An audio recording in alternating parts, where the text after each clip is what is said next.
Voltamos a apresentar Revista Justiça. Estamos de volta para a terceira e última hora do Revista Justiça e você nos acompanha aqui em 104,7 FM. Se você tiver alguma dúvida, alguma sugestão de tema, pode entrar em contato conosco pelo WhatsApp. Anote aí, 61 999 75 81 40. 10 horas e 3 minutos. Revista Justiça. Debate. Tema do debate de hoje: os aspectos práticos da guarda e o direito de convivência. Sabe-se que os divórcios geram muitos reflexos familiares, sobretudo quando existem os filhos. Os desentendimentos entre os casais saem do controle e as crianças acabam sofrendo sérias consequências emocionais, principalmente nesse mês de julho, mês das férias. Para falar sobre esse assunto, então, nós convidamos o advogado civilista, professor e palestrante, Dr. Flávio Grutti. Seja bem-vindo. Bom dia. Bom dia, Sérgio. Bom dia a todos os ouvintes. Sempre uma honra estar com vocês aqui na Rádio Justiça. Está conosco também ela que é psicóloga, especialista em adultos e adolescentes, palestrante, doutora Laís Faber. Seja bem-vinda. Bom dia. Obrigada. Bom dia, Sérgio. Obrigada pelo convite. Prazer estar aqui com vocês. E está conosco também a advogada civilista Silvia Grutti. Doutora Silvia, bem-vinda mais uma vez. Bom dia. Bom dia, Sérgio. Bom dia aos ouvintes. Obrigada pelo convite. Doutor Flávio, vamos começar aqui o nosso debate. Regime de guarda e direito de convivência tem o mesmo significado? O senhor pode fazer, então, um breve resumo sobre esses regimes da guarda ou de guarda no nosso direito brasileiro? Perfeitamente. Regime de guarda e direito de convivência não significa a mesma coisa, embora um esteja intimamente ligado ao outro. Bom, no direito brasileiro, nós só temos dois regimes de guarda, que é a guarda compartilhada e a guarda unilateral. Doutrinariamente, Sérgio, fala-se na guarda alternada e na guarda de aninhamento. Eu vou explicar cada uma delas rapidamente. Guarda compartilhada é a regra no direito brasileiro. Guarda unilateral é exceção. Guarda compartilhada tem a ver com gerenciamento de vidas. Significa uma cogerência dos genitores na condução da vida do menor, adolescente ou criança naquilo que é mais importante. Por exemplo, se o menor foi diagnosticado com uma doença, ambos os genitores, apesar de divorciados, terão que decidir juntos qual escola que vai estudar. Uma escola bilíngue ou uma escola que seja apenas de língua nativa. Se vai fazer inglês ou se vai fazer espanhol. Se vai fazer jiu-jitsu ou se vai fazer karatê. Enfim, tudo que é importante no presente e no futuro para a vida da criança e do adolescente tem que ser observado por ambos os genitores. Não vale decisões unilaterais neste ponto. Agora, na guarda compartilhada, repito, que tem a ver com gerenciamento de vidas, cogerenciamento de vidas, o pai ou a mãe que estiver na posse direta do filho em determinado momento não perde autonomia. Então, por exemplo, se há uma guarda compartilhada com lar de referência materno, quando a criança estiver com o pai, não significa que ele não poderá dar ordens, aquelas ordens cotidianas. Por exemplo, vai estudar até às 9, não vai pegar no jogo, não vai para a casa do amigo ou pode ir para a casa do amigo. Então, esses pontos que são, por assim dizer, cotidianos, normais, cada genitor conserva a sua autonomia. A guarda unilateral, ela é por exceção. Apenas quando a belicosidade, a briga entre os genitores é tão forte que realmente o melhor interesse da criança ficaria prejudicado, de forma que, fixando-se, por exemplo, a guarda unilateral para a mãe, o pai vai conservar apenas o direito de ver a criança, mas não terá quase nenhuma autonomia para decidir o presente e o futuro da criança. E aí entra o papel da psicóloga, né, doutora Laís? Quais são as queixas mais frequentes desses pacientes adolescentes no consultório? Existem até sinais quando algo não vai bem na família? Com certeza. É curioso porque no começo, quando adolescente, a criança entra em psicoterapia, nem sempre vai vir direto uma queixa relacionada à separação dos pais, a como os pais estão tratando. Mas aparecem queixas mais existenciais, por assim dizer, quem eu sou, como é que o que eu faço na vida, o que eu vou fazer, como eu me relaciono. E aí os relacionamentos entram, as dificuldades de estabelecer amizade, de estabelecer vínculo, como que eu vou na escola. Notas na escola são muito fortes dessas questões do impacto, é um indício. Agora, quando a gente fala de sinais, a gente pode pensar, por exemplo, em comportamentos de risco, uso de drogas, de bebidas, uma sexualidade exacerbada e relações disfuncionais e tóxicas, mesmo entre os adolescentes. Os pais, quando eles estão atentos, quando eles estão ali com a criança, com o adolescente, prestando atenção, os pais conseguem captar que algo está diferente do que era antes da separação. Mas aí exige atenção, exige a participação, exige estar com os filhos, né? Silêncio, isolamento, o próprio tempo de uso de celular. São todos sinais de que algo está acontecendo, de que algo está fora do lugar, vou colocar assim, e tudo isso aparece no consultório também como queixas dos pais e dos adolescentes. Ainda há pouco falávamos aqui sobre estudos e uso do celular, falamos até da nomofobia, né? Um nome novo que eu aprendi também recentemente sobre esse vício de celular. Este também pode ser um sinal que algo não vai bem com a família? Pode ser um sinal, com certeza. A gente precisa lembrar que se eu estou precisando passar tanto tempo no celular, em um mundo à parte daquele em que eu estou fisicamente, o que está acontecendo aqui nesse físico? O que está acontecendo? Por que eu preciso estar tanto nas redes sociais, acompanhando o que outras pessoas fazem, tendo que conversar com os meus amigos infinitamente e não consigo estar aqui com a minha família no meu lar? Isso é um sinal, com certeza. E muitos que carregam o celular até para a hora do almoço de família, né? Com certeza, os isso é mundos terrível. separados. E aí os pais e os filhos, né? Quais são os exemplos que os pais, os adultos estão dando? E Silvia, você como advogada, mãe de um adolescente, você acha então que os pais acabam se dedicando aos filhos ou acabam terceirizando a educação para as escolas, né? Que para mim é separado. Educação é uma coisa, ensino é outra. Deveríamos até mudar, né? Secretaria Municipal de Ensino, por exemplo, do que de educação, porque as pessoas estão confundindo os valores, né? Sérgio, a terceirização parece que é global, né? Em tudo, né? A gente está querendo terceirizar a responsabilidade, né? Joga para o computador, né? Para tudo. Então, o que eu vejo que acontece? Né, o pai, né, a gente tem que começar a educar os pais, de novo, né? Porque existe isso, né? O mundo digital trouxe essa desconexão do mundo real. Então, você tem que ver a questão, como que você está conectado com esse adolescente, né, hoje? Porque o que eu vejo que acontece? A adolescência é uma fase de desafios. Né? Um pai e uma mãe não nascem um pai e a mãe. Ele nasce quando o filho surge na vida deles. Então, tem que aprender, sim, a fazer a leitura daquele adolescente, prestar atenção, porque ali é a porta para o mundo real. Até então, ele está vivendo uma infância lúdica, né? Uma infância ali, uma fantasia, um mundo de fantasia, que ele precisa viver aquela fase de criança. E aí, o que eu percebo? Na adolescência, quando não se tem esse apoio em casa, de abertura para a conversa, ele começa a buscar fora as informações.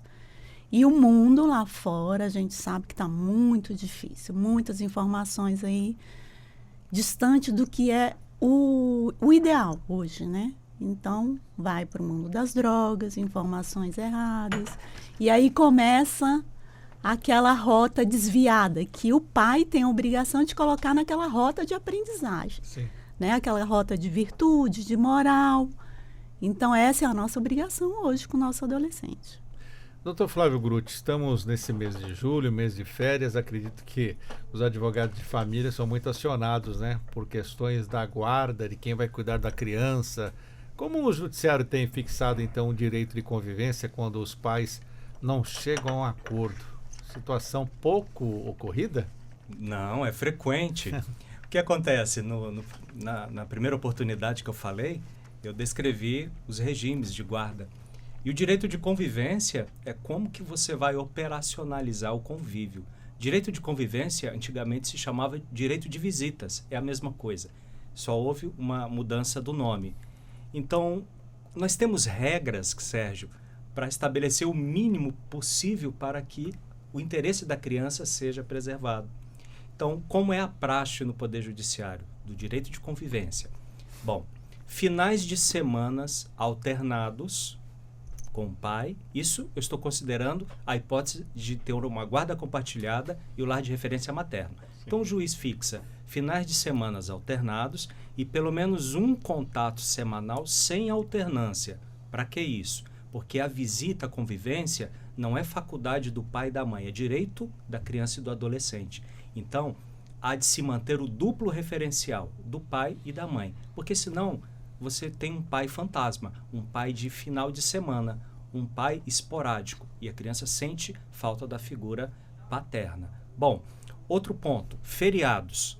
Feriados nacionais, e os advogados estão esquecendo de decifrar o que são feriados nacionais e o que são feriados nacionais prolongados. Então, por exemplo, é fundamental que você coloque numa petição que os feriados nacionais são aqueles determinados por lei ou por decreto, quando se trata de algum feriado da municipalidade ou apenas estadual, certo? Feriados prolongados, nós temos Carnaval e Semana Santa. Quando começa o Carnaval? Sábado até terça-feira ou sábado até quarta-feira de cinzas? E a Semana Santa é de quinta a domingo ou é de sexta a domingo? Tem que se pensar em tudo isso. Outro ponto, fim de semana, por algum motivo a mãe adoeceu ou o pai adoeceu, não pôde ficar com o filho. Esse fim de semana que ele não pôde ficar, haverá uma compensação no próximo? Sim ou não? Isso tem que estar previsto, porque também dá muita confusão. Férias, metade com um, metade com outro. E em dezembro? Dezembro, as férias não são apenas a partir de janeiro, as férias começam dia 20. Como vai ser a regulação desses dias que precedem as férias de janeiro? Então, Sérgio, é muita confusão, são muitos acordos mal feitos que não se atentam a esses pormenores. Muita confusão. O que falta, na opinião do senhor, para um acordo bem feito, então? Porque há casais que conseguem ter uma harmonia nessas decisões, a compensação quando um não pode naquele fim de semana, deixar para o outro. Mas acho que até vou perguntar para a doutora Laís, porque as pessoas ficam fazendo essa guerra, esse braço de ferro, disputando essa questão, né? Essa semana ele não pode ficar, o problema é dele, vai ficar comigo nessa. Nas férias... ele quer 30 dias, não quero deixar 30 dias. Eu penso que é uma questão pós o que a justiça determina. Até escutando o Dr. Flávio falar, a justiça é muito clara e os processos geralmente eles vêm muito bem delimitados. A questão é depois os pais, o que eu vejo, o que eu escuto em consultório, inclusive de pais separados que eu atendo, e aí ampliando para além das crianças e adolescentes, é uma forma de descontar. São questões do casamento e do divórcio que não foram resolvidas, as mágoas que vão acompanhando pós-relação, que não fecha, e eu preciso tirar aquilo de dentro de mim, né? Eu preciso, de alguma forma, me livrar daquele sentimento, eu vou buscando maneiras de lidar com aquilo. E, infelizmente, quem que sai prejudicado? O filho, a criança e o adolescente, que nada tem a ver com essa história. O que acabou foi o casamento. Mas aquela pessoa com quem você ficou casada por tantos anos e teve um filho, ela vai ser eternamente pai e mãe daquela criança, que tem o direito a estar com ela, né? Com o pai e com a mãe. Então, acho que essa fala é até muito para os adultos que já passaram por um processo de divórcio e têm filhos. Cuidem dos seus sentimentos, elaborem qual foi a mágoa que ficou dessa relação, para que isso não seja descontado, e uso essa palavra mesmo, descontado, no seu filho, que nada tem a ver com o fim da sua relação. E quais as consequências desse desconto entre pais e mães com os filhos? As sequelas psicológicas? Para as crianças, primeiro que ela não vai conseguir confiar em uma das partes, né? Ela vai perdendo vínculo com uma das partes desse processo. Vai perdendo também a referência que a Silvia falou mais cedo. Então, se eu não tenho a referência dentro de casa, eu vou precisar buscar essa referência fora. Então, já tem aí. Vou ficando perdido, porque eu não sei. Meu pai, quem é meu pai? Quem é minha mãe? Não tenho a referência, não tenho contato, vou me frustrando. E é o próprio vínculo com aquelas pessoas. Depois, lá para frente, vamos avançar alguns anos quando a gente fala de adolescente, como que essa pessoa, um dos efeitos pode ser como ela vai se relacionar nos próprios relacionamentos amorosos. A gente pode pensar isso. Autoconfiança, autoestima, todos pontos que podem ser pensados. Nada certo, né? Não vou dar certeza de nada, mas são elementos que a gente pode observar, sim, o impacto nas relações futuras dessa criança e adolescente. Já ficamos preocupados, né? Como será essa geração futura, com tanto caso de separação, divórcio? Você tem alguma projeção? Você fica preocupada com o futuro?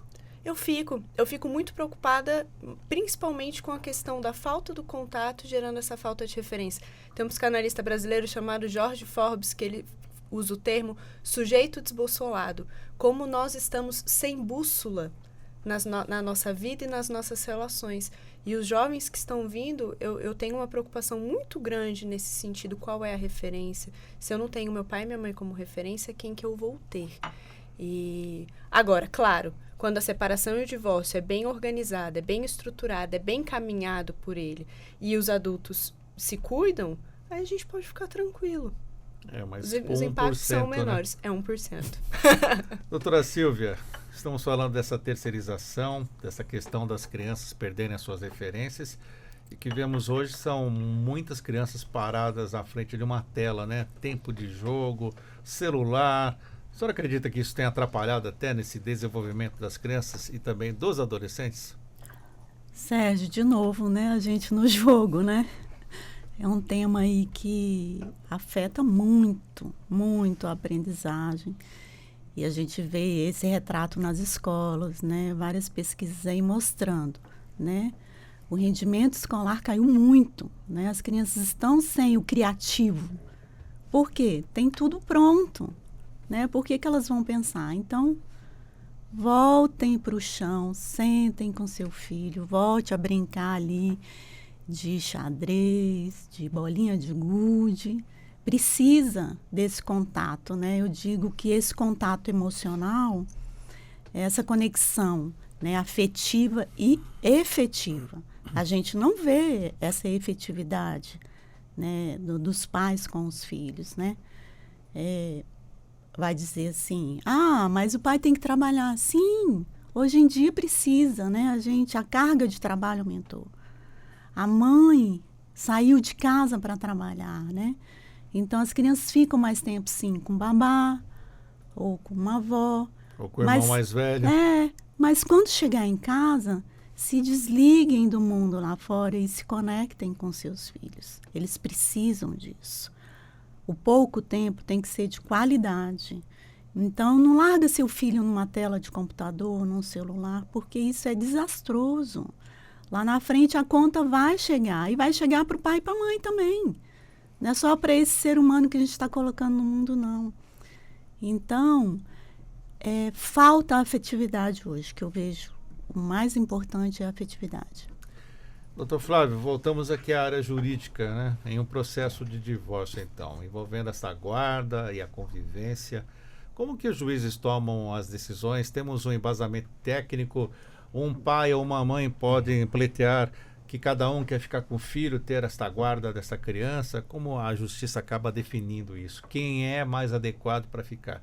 Tem aquele padrão, primeiro a mãe, depois o pai? Não. Isso já foi. A mãe não tem mais a primazia pela guarda do filho ou por ser o lar de referência. Hoje em dia, leva-se em consideração qual dos genitores pode proporcionar as melhores condições para o desenvolvimento físico, psíquico e social da criança. Como que é aferido isso? Vamos aqui rapidamente. Uma ação de guarda e regulamentação de convivência. Existe a inicial, existe a contestação, existe a réplica à contestação, em alguns casos a tréplica. Até então, o juiz não teve um contato íntimo com o processo. Os assessores vão conduzindo. Chega o momento que é o da especificação de provas. Na especificação de provas, o juiz ele vai querer contextualizar aquela situação. Aí que vem a prova técnica. Normalmente as partes protestam pelo exame do estudo psicossocial, ou o próprio Ministério Público propõe. O estudo psicossocial é feito por uma equipe multidisciplinar dos tribunais, contando com assistente social, psicólogo ou até advogados, com alguma especialização na área. O estudo psicossocial, por exemplo, tem breves contatos, uma entrevista de 20 minutos com o pai, uma entrevista de 20 minutos com a mãe e entrevista com a criança ou com o adolescente. Lembrando que criança pode ter uma escuta especializada para retirá-lo do ambiente do judiciário, para a criança não se sentir de alguma forma afrontada, com medo. Depois disso, do estudo psicossocial, é apresentado um laudo.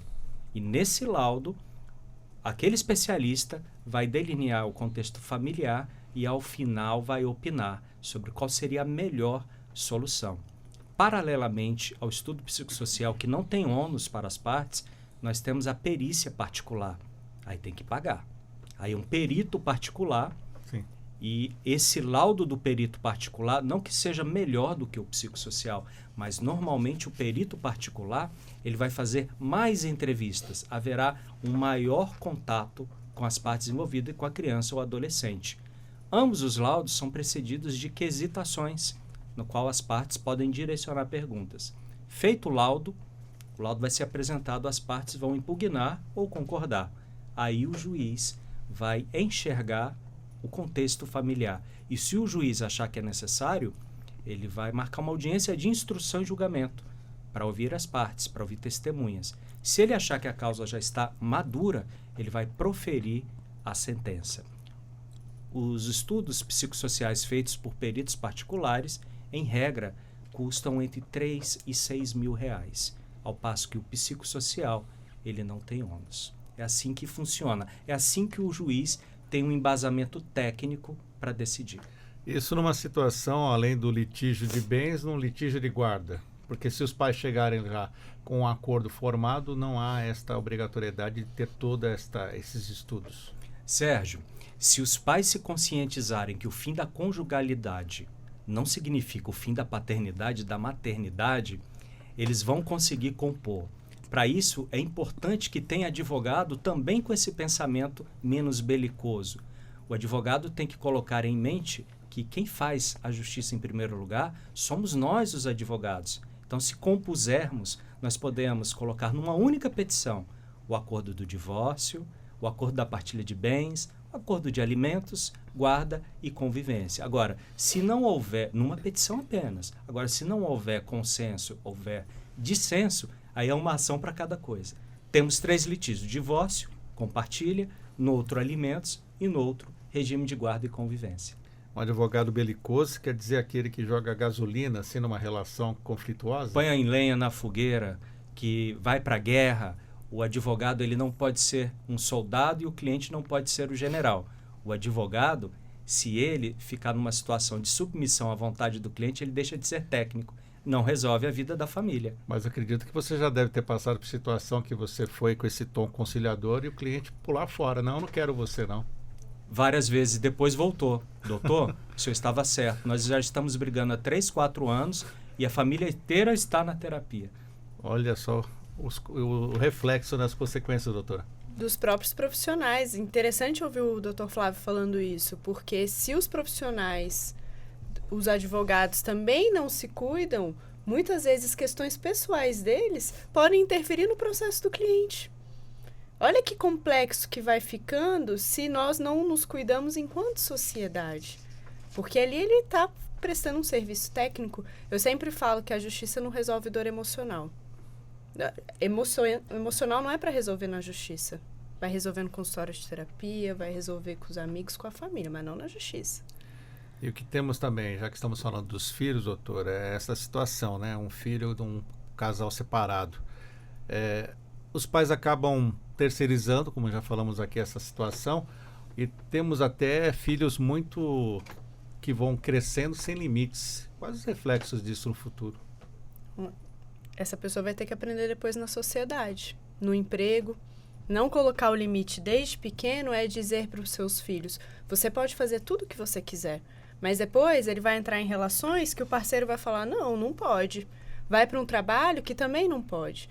Essa questão dos limites, a gente pode pensar em 2 aspectos. Primeiro, quando nós nos tornamos pais e olhamos e falamos assim, eu vou fazer tudo completamente diferente do que os meus pais fizeram.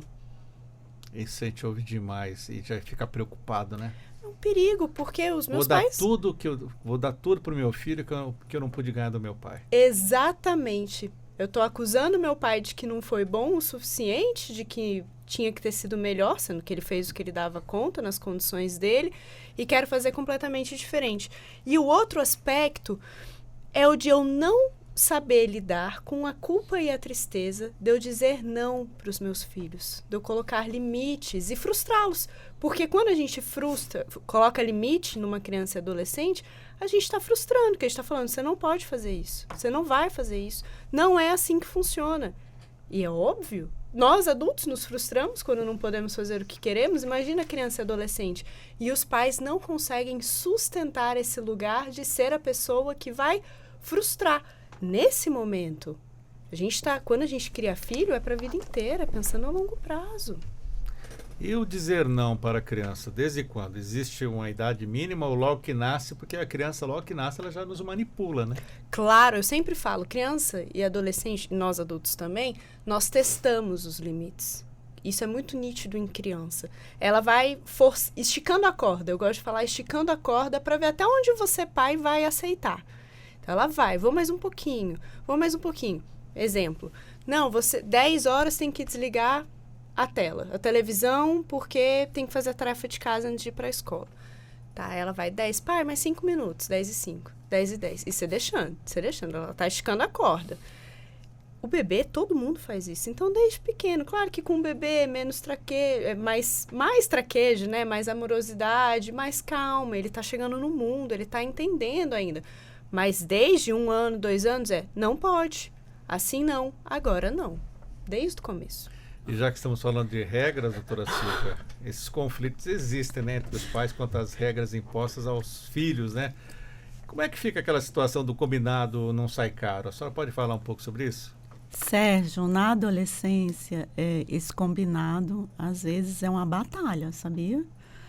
Porque você argumentar com um adolescente, ele acha que está argumentando de igual para igual, né? Não tem hierarquia. Não tem hierarquia. Então, é a hora que você tem ali, realmente, como Laís falou, impor os limites, né? Os limites de autoridade, não de autoritarismo, né? Porque na nossa época era o autoritarismo, né? Então, existia um outro comportamento paterno, né? Às vezes o pai bastava olhar e a gente já entendia, né? Mas era uma fase que foi boa, sem julgar, mas que gerou outras consequências nisso, né? Então, voltando para os dias atuais, o que eu percebo, né? Os pais, muitas vezes, eles compensam ali, né? A falta, né? Da presença, dando tudo aos filhos, né? E aí acaba ficando sem limite, né? A função do pai é muito importante, não tirando a autoridade da mãe. Mas é um momento que você tem que dividir um pouco ali. Qual é a função do pai, qual é a função da mãe? Eu digo que a família é um triângulo perfeito. Tem que funcionar pai, mãe e filho, né? Então, a organização psíquica do pai e da mãe tem que estar bem organizada para poder passar ali para o filho uma boa orientação. Eles têm que estar em conjunto com as decisões. Isso que o doutor Flávio falou, né? Um fala uma coisa, o outro fala outra. Aí fica aquela guerra de poder, né? Quem manda mais, quem pode mais, quem libera mais. Vira uma desordem que depois fica difícil controlar. A criança fica sem rota. Ela não sabe para que lado que vai. Gera insegurança, gera ansiedade, gera medo. Essa criança, esse adolescente não consegue ir para o mundo. Ele não tem referencial, né? Então, que eu vejo às vezes com o Flávio, que a gente discute às vezes algumas ações que aparecem no escritório. Pai querendo ser pai e mãe não deixa. Mas aí... Como é que é, pai? Pai querendo ser pai e a mãe não deixa nas questões de divórcio. O que é ser pai e o que é ser mãe, então, Silvia? Ser pai. Para mim, eu vejo assim, a função de pai, aquela pessoa que é mais firme, né? Impõe ali o limite. Ó, até aqui você vai. Daqui não passa. Você tem que respeitar os limites, né? A mãe, ela é mais acolhedora, ela é mais doce, né? Mais permissiva também? Olha, tem mães que ela acaba desenvolvendo o papel de pai. Por quê? Às vezes não tem um pai, por alguma questão, saiu de casa, os filhos ficaram com ela e a carga pesada ficou com ela. Então, ela acaba desenvolvendo ali aquela dupla função de ser pai e ser mãe. Mas isso não é o ideal, fica pesado, né? Então, tem hora que o pai tem que entrar. Então, nas ações de divórcio que eu vejo muito, é a questão da guerra, né? Ali de um assunto que não foi ainda bem resolvido. E a figura paterna é muito forte na criação dos filhos, tanto no feminino como no masculino, né?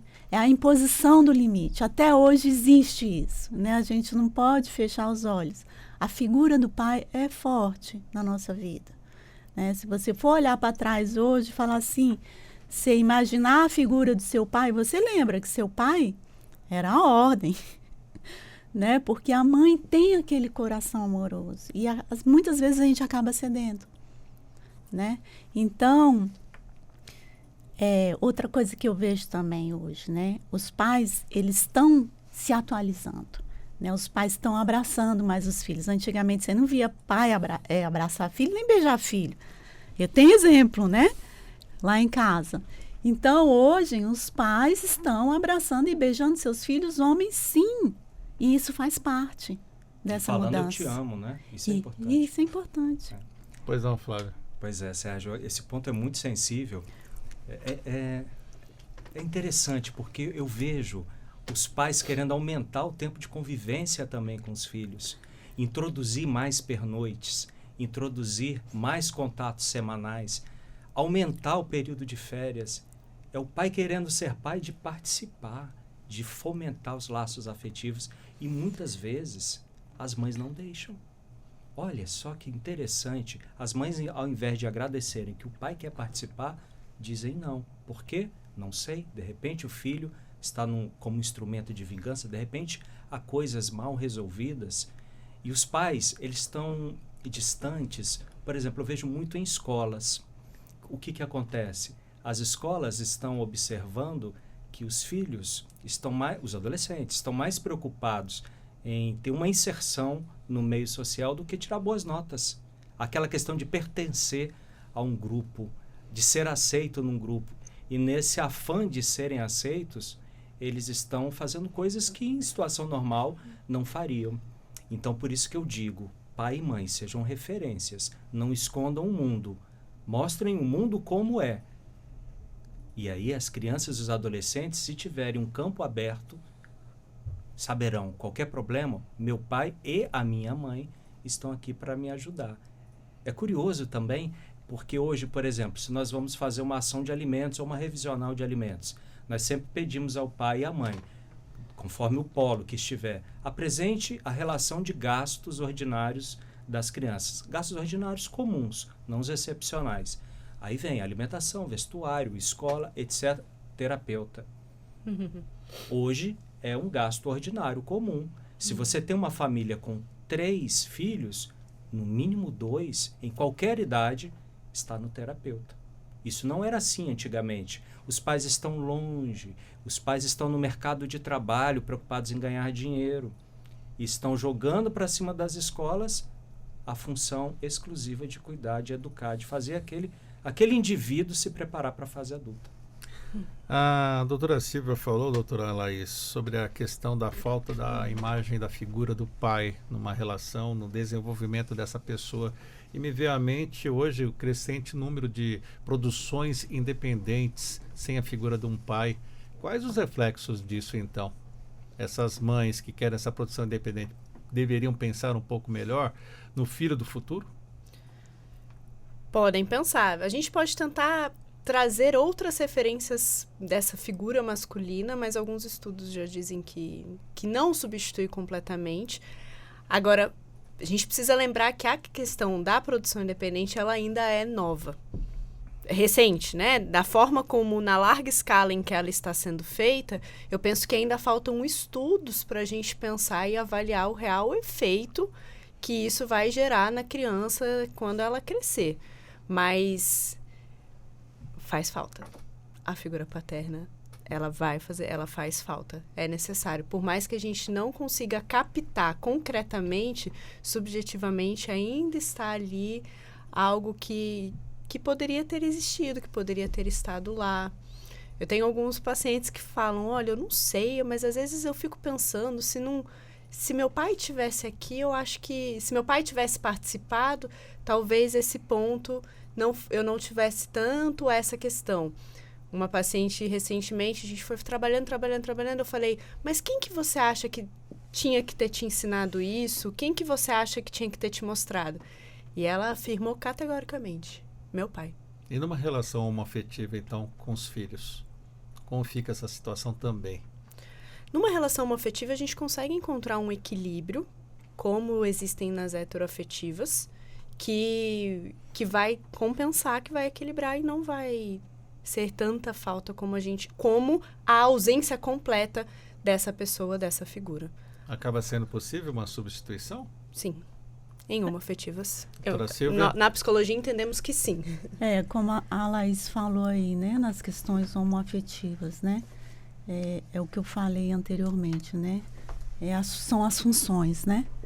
Então, alguém ali daquela relação vai ter que pegar essa função paterna, né, então vai ter que ter aquela ordem ali, fazer o papel de pai, mesmo sendo, né, nas relações homoafetivas, sendo a mulher, ela vai ter que desempenhar uma pessoa ali do casal vai ter que desempenhar a função paterna. E é curioso porque isso nem sempre precisa ser algo, vamos sentar e discutir natural, qual que eu vou né? ser, é algo natural, que vai se desenvolvendo dentro da própria relação. Doutor Flávio. Me surgiu uma ideia aqui, bem interessante. Vamos lá. Eu já voltei até lá nos sinais, né, que a doutora Laís falou no início. Então, muitas vezes, nós, advogados familistas, nós temos contatos também com as crianças e adolescentes. E uma das formas, considerando essa figura do pai e da mãe, numa relação hétero ou homoafetiva, tanto faz. Mas o que acontece? Os desenhos mostram que algo vai mal. Então, por exemplo, se existe uma situação de guerra na família e o pai está vilanizado ou a mãe está vilanizada, a criança vai desenhe sua família. Aí a criança faz ela com a mãe, com o coração, e o pai, ela desenha um monstro. Aí você vê que algo vai mal. Nos casos de violência sexual, quando envolve pai, por exemplo, um tio, porque intramuros, nas famílias acontecem coisas terríveis, Sérgio. Então, a criança que está passando... Nelson Rodrigues, né? Exatamente. Então, o que acontece? Naquele desenho, ela vai fazer, por exemplo, ela, o pai e a mãe, e uma outra figura com cara de demônio. O que é? É a criança que está passando por uma situação de violência doméstica. Então, esses sinais, eles são muito importantes. E quando o pai só trabalha e quando a mãe só trabalha, aí a criança faz o desenho de mão dada com o pai e a mãe distante, saindo para trabalhar, conforme o caso. Então, são coisas tão patentes que nós, adultos, estamos tão preocupados em ganhar dinheiro e nossas crianças e adolescentes estão virando ou vão virar adultos doentes. Doutora Laís, alienação parental. Temos aí até decisões que acompanhamos este dilema, né? Como a psicologia também enfrenta isso? Ela consegue fazer diagnósticos se está havendo essa alienação, essa manipulação das crianças, não só dos próprios pais, mas pelos outros familiares? Consegue, é possível. A própria fala das crianças e adolescentes, o Dr. Flávio falou dos desenhos, mas nas falas a gente também consegue captar. Quando o filho não tem tanto contato, ele usou a expressão vilanizar. É muito comum a gente ter o pai herói, mãe vilã e vice-versa. O pai vilão e a mãe heroína da história. E isso vai aparecendo na fala, isso vai aparecendo na conversa no consultório. Não, meu pai não serve para nada, meu pai foi embora, Meu pai trocou a gente, não quer saber da gente. Mas essa é uma fala. E algumas falas você percebe que não são falas de criança e adolescente. É um conteúdo adulto. É uma repetição. É uma repetição. Aqui eu trago um alerta até para os psicólogos que eventualmente possam estar nos escutando e para os adultos. No consultório, a gente precisa escutar todo mundo. A gente tem que ter um cuidado muito grande, enquanto psicoterapeutas, de não cair também nessa alienação. Como que a gente cai nessa alienação? Não chama uma das partes para conversar quando a criança começa a terapia. A gente entra nessa alienação. Ah, porque ele não quer saber. Ele falou que não vai ajudar a pagar a terapia, que é um gasto ordinário. Ele falou que não tem tempo para vir aqui falar com você. E a gente acredita. A gente compra esse discurso que fala também de uma alienação e não chama essa parte. Recentemente eu passei por isso e o pai, quando entrei em contato com o pai, ele falou, ninguém me chamou. O outro psicólogo, que ele tinha feito um processo, eu não fui consultado. Então, olha como isso vai aparecendo. Né? A gente consegue perceber sim. Mas já deve ter encontrado situação que o pai não quer nem saber mesmo. Né? Ah, com certeza. O pai não tá nem aí. Ele não quer saber, pai e mãe. Não quero, não tenho nada a ver com isso. Se quer, pode tocar o processo, mas não conte comigo. Se estão dizendo... Essa é comum. Se estão dizendo que vai fazer bem para ele, para ela, pode tocar, mas eu não tenho nada a ver com isso. Ele vai fazer bem dessa forma, sem ouvir outra parte? Não, né? Não. Doutora Silvia. Pois é, Sérgio, eu acho que os pais também estão precisando de terapia, né? Sim. Para poder passar aí algo de bom para os filhos, né? Então, é muito clara essa guerra aí entre pai e mãe, né? Então, a gente tem que ir na fonte. Aonde que está o problema primário aí? Né? Então,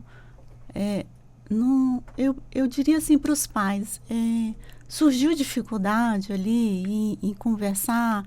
Eu não sei mais o que eu faço, eu dou tudo para esse menino, eu não sei. Gente, procura um terapeuta, tem muitos terapeutas especializados em adolescentes e que podem dar ótimas dicas. Não tenha medo. Não tenha receio de falar, eu não consigo, eu não estou dando conta. Isso é do ser humano, é normal. Aceita, chegou a esse ponto, eu não estou dando conta, eu preciso de uma ajuda, de um especialista. E a coisa vai fluir. Eu falo. Ô, Sérgio, lembra que eu falei da guarda compartilhada? Perdão, Laís. Lembra que eu falei da guarda compartilhada, que as decisões mais importantes para o presente e para o futuro tem que ser de ambos os genitores? A escolha do terapeuta tem que ser feita por ambos os genitores. E se for feito apenas pelo pai ou pela mãe, é obrigação dos genitores e do psicólogo ouvir ambas as partes. Inclusive o Ministério Público tem lançado vários pareceres nesse sentido e os juízes nas decisões interlocutórias têm dito, ouça-se o pai e a mãe. É necessário que o especialista tenha também o duplo referencial. Agora, existem pais que inclusive abrem mão da guarda compartilhada, dizem expressamente, eu não tenho interesse em participar da criação do meu filho. Aí o juiz atribui a guarda unilateral. Esses pais, eles se preocupam apenas, quando se preocupam, em pagar alimentos para o filho não morrer de fome. Então, nós temos essa situação. A regra, como a doutora Laís falou, é ouvir ambos. A guarda compartilhada hoje, como ela está seguindo um padrão, uma formatação de tantos dias, como é que funciona? A guarda compartilhada não tem nada a ver com o direito de convivência, com o direito de visita, são coisas distintas. Você pode, por exemplo, ter uma guarda compartilhada e o pai ver a criança uma vez por mês porque mora fora. A guarda compartilhada, você tem que fazer o link com a gerência emocional da criança, a cogerência na condução da vida da criança e do adolescente, naquilo que é importante agora e para o futuro. Então, nós temos que dissociar. Guarda significa educar, gerenciar. Direito de convivência ou direito de visitas é outra coisa. Então, a gente pode ter a guarda compartilhada e contatos 3, 4 vezes por semana, ou a gente pode ter a guarda compartilhada e o contato ser bem sazonal, mas os juízes têm atribuído pelo menos a obrigação de ter o contato por WhatsApp, vídeo, por qualquer chamada por vídeo, porque a criança tem que ter o duplo referencial. Quem é meu pai, quem é minha mãe? Sim, mas a questão da criança, onde ela fica, onde ela dorme, a questão da escola, como fica essa situação? Quantos dias uma criança fica com o pai, quantos dias fica com a outra parte? Vamos aqui no que ordinariamente acontece. Pai e mãe separados, a mãe ficou com uma detentora do lar de referência. A guarda é compartilhada e a criança vai morar na casa da mãe. Nós chamamos de lar de referência. E ela que vai gerenciar a pensão alimentícia. A pensão alimentícia, quando é menor, sim, é depositado numa conta dela e ela vai gerenciar isso em benefício do filho. Agora, ela tem o lar de referência. Aí vem a outra parte da decisão, que é o direito de convivência. Normalmente é aquilo que eu falei anteriormente. Finais de semanas alternados e um dia de semana, pelo menos, tem que ter contato. Agora, quando é adolescente, muda um pouco. Porque o adolescente, tecnicamente, a adolescência começa aos 12 anos, tá? Segundo o Estatuto da Criança e do Adolescente. A criança o adolescente é ouvido. Leva-se em consideração a vontade do adolescente. Então, às vezes você tem um mínimo fixado e o filho fala, mãe, eu quero passar uns 3 dias na casa do meu pai. Ok, o adolescente vai. Agora, quando ainda é infante, aí já fica mais difícil. Por exemplo, se ainda está naquela fase da primeira infância, saindo da amamentação, os pernoites têm que ser gradativos. Então, Sérgio, cada caso é um caso. Alienação parental, como a Justiça vem analisando essa questão? O senhor é favorável à revogação dessa lei que trata da alienação parental? Eu não sou favorável à revogação da lei de alienação parental. Eu sou favorável à interpretação e à aplicação de um modo correto. O que está acontecendo? Muito bem. A lei de alienação parental tem sido utilizada como instrumento de guerra. Nem tudo é alienação parental. Existe uma diferença entre atos de alienação parental e a alienação parental propriamente dito. Ou seja, há de se ter os reflexos negativos emocionais na criança ou no adolescente para que seja reconhecida e declarada uma alienação parental. Exemplifico. Vários atos, em tese, podem configurar. Eu fui buscar, vou me personificar. Eu fui buscar o meu filho na casa da minha ex-esposa. Ela demorou a descer. Aí o menino desceu, entrou no meu carro e eu comecei a bradar. Sua mãe não tem jeito, sua mãe não está nem aí para os nossos horários, a sua mãe nem liga para o meu direito de visitas. Aí quando a criança volta, ela fala, mas seu pai atrasou, seu pai não tem jeito, seu pai é um relapso. Entendeu? Houve ato que pode caracterizar a alienação parental, mas a criança já sofreu a consequência, o adolescente já rompeu o laço de afetividade com o pai e com a mãe? Ainda não, ainda não. Então, para você ter atos de alienação parental, Sérgio, há de se ter uma habitualidade, uma campanha difamatória que não para nunca. Não são fatos sazonais, isolados, que caracterizam a alienação parental.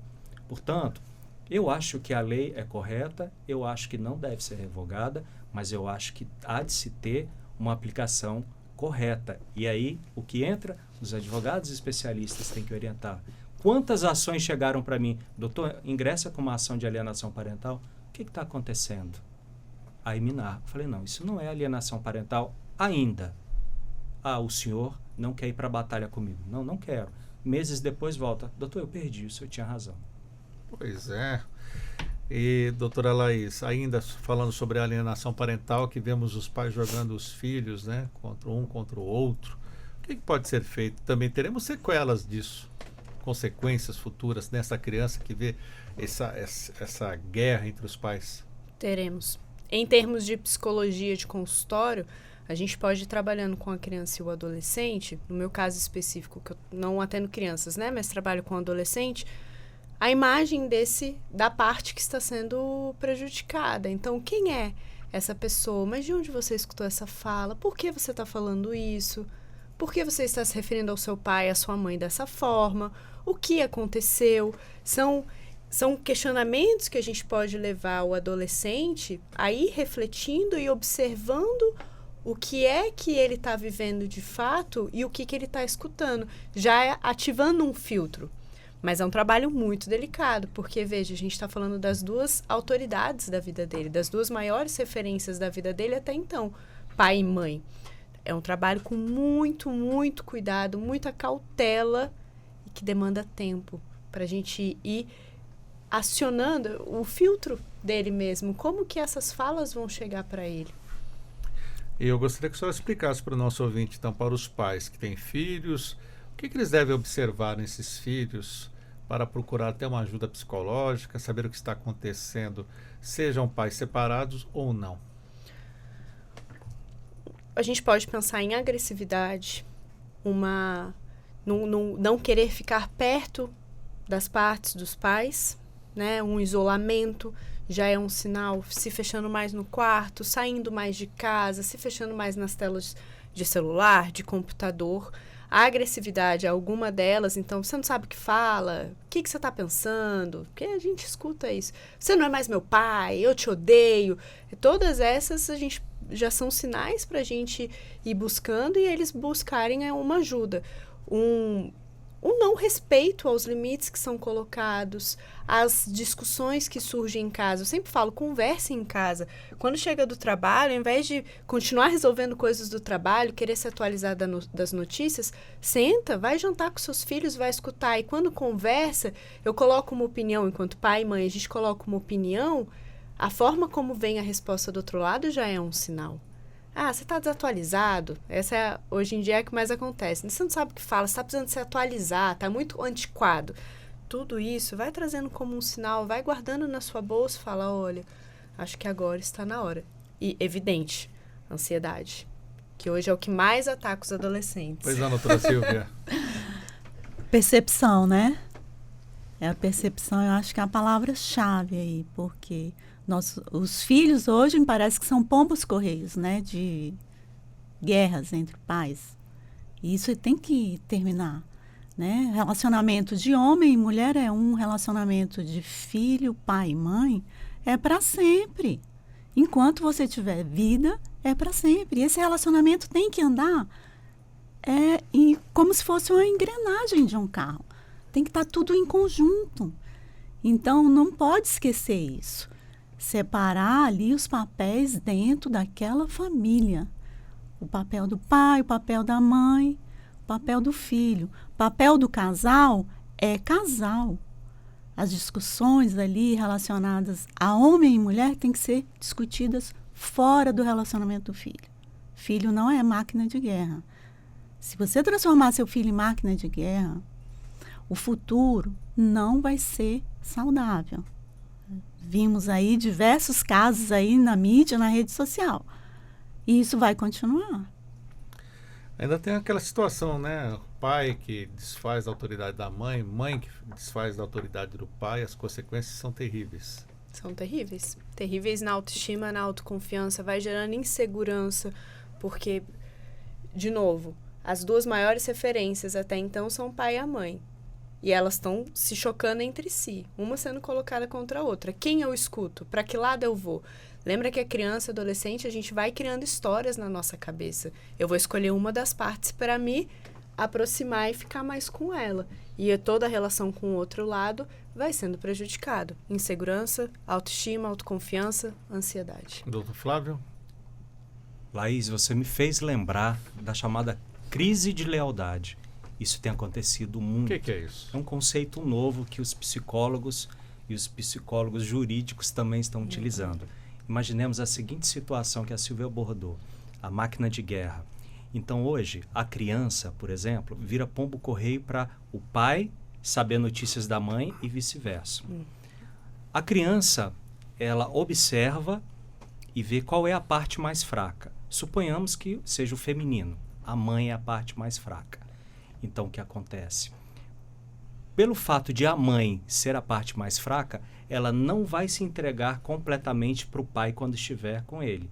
Ou seja, vai tratar o pai de uma maneira fria, distante, porque a criança entende que se tratar o pai muito bem, com muito carinho, estará atraindo a mãe. Ela tem que ser leal à mãe, porque a mãe é a parte mais fraca. E vice-versa, o exemplo serve para ambos os polos. Essa é a chamada crise de lealdade. Sérgio, olha que interessante. Recentemente eu vi os avós de uma criança deixando a criança embaixo do meu edifício, onde eu resido. O pai veio buscar. A criança deu um escândalo muito alto, porque não queria largar os avós maternos e bradava com muita força: eu quero voltar para a casa da minha mãe. e foi para o colo do pai, mas assim com uma resistência terrível. Passou 30 minutos, o choro parou, e no outro dia, o que eu presenciei? Tava o pai e a filha, aquela mesma, brincando naturalmente, normalmente. Então, naquele momento, a criança achou o seguinte: se eu for com amor para o meu pai, eu estarei traindo a minha linhagem materna. Essa é a crise de situação, lealdade. né, doutora? O que os adultos têm que fazer? Provavelmente é isso que você está pensando. Exige muita maturidade emocional dos pais. Lembra que quando a criança faz essa birra, não adianta você brigar, devolver com o autoritarismo que tínhamos antigamente de me respeite porque eu sou seu pai. Não, vai acolhendo, vai trazendo. Eu entendo, você está triste, ficar na casa da mamãe é legal. Vamos fazer umas atividades legais também. O que você quer fazer agora? Vai trazendo a criança, mas exige maturidade emocional. Infelizmente, o nosso tempo já está acabando. Conversa boa, passar rápido. Quero começar agradecendo aos nossos participantes hoje, falando sobre os aspectos práticos da guarda e o direito de convivência, que você também pode acompanhar aí pelo YouTube. E daqui a pouco também esta entrevista vai estar disponível para você assistir quando quiser. Quero começar agradecendo a participação da doutora Silvia Grutti, advogada civilista. Doutora Silvia, muito obrigado por estar conosco. Conselho final, rapidamente. Volte para casa, eu diria, volte para os seus filhos. Basicamente. Muito obrigado. Agradeço também ao advogado civilista, professor e palestrante, o Dr. Flávio Grutti. Obrigado por estar conosco mais uma vez, Dr. Flávio. Eu que agradeço, Sérgio. E qual o conselho final? Pais, cresçam, sejam racionais, não sejam desarrazoados. Não olhem só para dentro, olhem para fora. Vejam o que estão fazendo com seus filhos dentro do lar e como vocês estão preparando seus filhos para viver nesse mundo. E agradeço também a psicóloga, especialista em adultos e adolescentes, palestrante, doutora Laís Faber. Obrigado por estar conosco. Eu que agradeço. E o conselho final? Conselho final. Pais, se cuidem, dissolvam as mágoas e os ressentimentos, façam terapia. Lembrem-se que ser pai e mãe dá trabalho. A senhora também tem conselhos gratuitos lá no Instagram ou não? Tenho conselhos gratuitos no Instagram. Qual que é o perfil? Laís Faber, @LaísFaber. Doutora Silvia tem também? Canal com dicas assim ou não? Ainda não, estou pensando. Doutor Flávio Grutti tem? Bom, eu convido a todos, @Flávio Grutti. Escreve Grucci. Todo dia tem vídeos de vida, tem vídeos jurídicos, tem artigos interessantes. Vamos consumir conteúdo de boa qualidade, né? É isso. 11 horas em ponto. O Revista Justiça de hoje fica por aqui. A apresentação e edição de Sérgio Duarte, a produção de Leandro Bezerra, os trabalhos técnicos de Luiz Alves, programação musical Josemar Fernandes.